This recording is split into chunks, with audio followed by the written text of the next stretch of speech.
Mr. Secretary, welcome. It's great to have you here. Do you consider Vladimir Putin a war criminal? Yes. Would you negotiate with a war criminal? I think that's the nature of diplomacy. One must negotiate with both sides, sir. So you will be negotiating then with a war criminal? I believe that negotiation was needed with the Japanese after World War II. Can you label someone a war criminal and still shake their hand across a negotiating table? For many, that's not just a diplomatic puzzle. It's a moral line you either cross or you don't. Thank you for that answer. Are you familiar with what President Trump has called his One Big Beautiful Bill? Yes, sir. Could you describe the basics of that bill? It is a combination. The core of that bill is to make the 2017 Tax Cuts and Jobs Act permanent. If this, what he quotes, a big, beautiful bill passes, will the deficit go up or will the deficit go down? I believe over time, the deficit to GDP, which is the important number, even Secretary Yellen agrees with that, will stabilize and go down. So next year, will it go down? Sir? Yes. I believe yes. You see, so if the big, beautiful bill passes, you believe the deficit will go down next year? The deficit to GDP will. Because again, what is important is that we grow the economy faster than I understand we grow the that. I understand that, of course.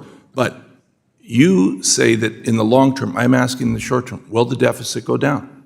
I believe the debt to GDP can go down. But what about the deficit itself?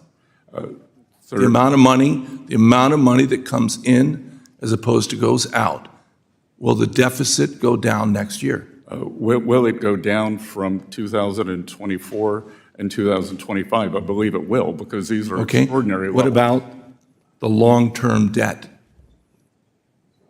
Will it go up or down if this big, beautiful bill passes? Again, sir, it's while the absolute... I think the reason you're having a hard time answering... I'm not having a hard time answering, because what is important... I've given you plenty of isn't time. the absolute level of debt. It is, as Secretary Yellen said, the debt to GDP. So that if our GDP were 100... Everyone is talking about the $37 billion. Is it going to go up or down? Sir? Yes. Is it going to go up or down? It will likely go up, but if the GDP goes up faster, I think that's the interesting thing. My colleagues on the other side always talk about reducing the debt and reducing the deficit, and yet the hypocrisy of trying to pass the big, beautiful bill that will cause both of them to go up. No, sir, I did not say the deficit. No, I know you didn't say that. You're trying not to say it, but that's exactly what's going to happen. No, I actually said it would not go up. I know you did. Just to be clear... You said the number would go up. Just to be clear, last year, 6.7% deficit to GDP. No, I'm asking the number. I'm asking the actual number. No, we're looking at... See, now, the previous administration. We're asking about numbers here. When we were not in a recession and not... I'm not going to let you get away with that one, because it's very clear what's going to happen if they pass their bill.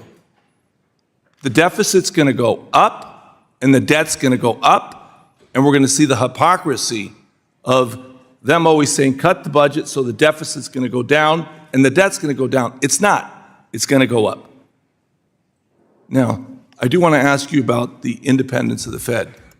Yes, sir. You have kind of been on both sides of the fence on this. You seem to say that we need an independent Fed, but at the same time, you said there should have been a shadow Fed.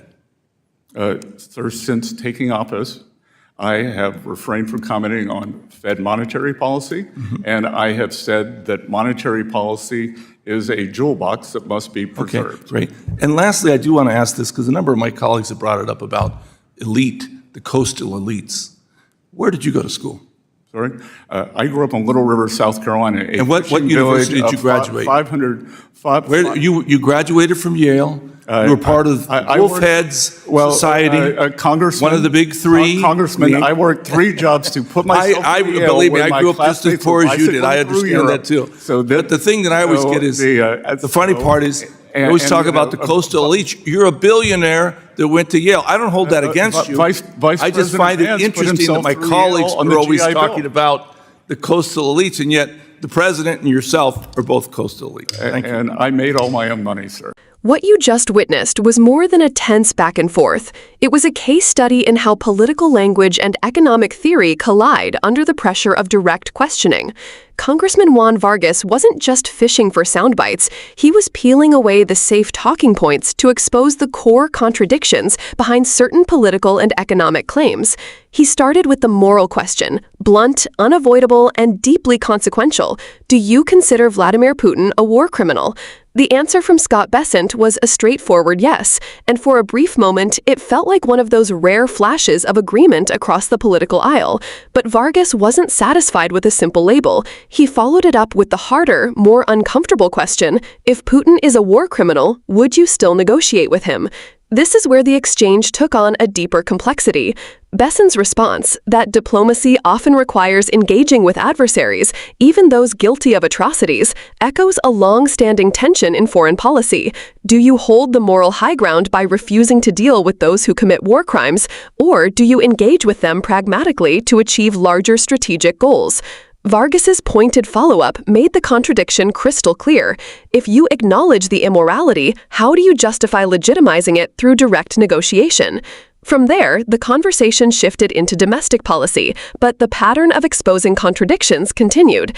When Vargas brought up Trump's so-called Big Beautiful Bill, he wasn't just asking about tax cuts. He was probing the economic storytelling behind them. The claim from Bessent that making the 2017 tax cuts permanent would eventually lower the deficit was immediately tested against short-term realities. Vargas pushed him to stop speaking in ratios like debt to GDP and answer the plain kitchen table question, will the actual deficit, the hard number, go down next year? Bessent's hesitation spoke volumes. While he tried to frame it in terms of long-term growth, Vargas zeroed in on what he saw as political hypocrisy. The same people preaching about fiscal discipline were pushing a bill that would almost certainly make both the deficit and national debt rise in the near term. This wasn't just a policy disagreement. It was an accusation that the rhetoric about responsibility is being used selectively, depending on who's in power. Then came the turn toward the independence of the Federal Reserve, a pillar of economic stability meant to remain insulated from partisan politics.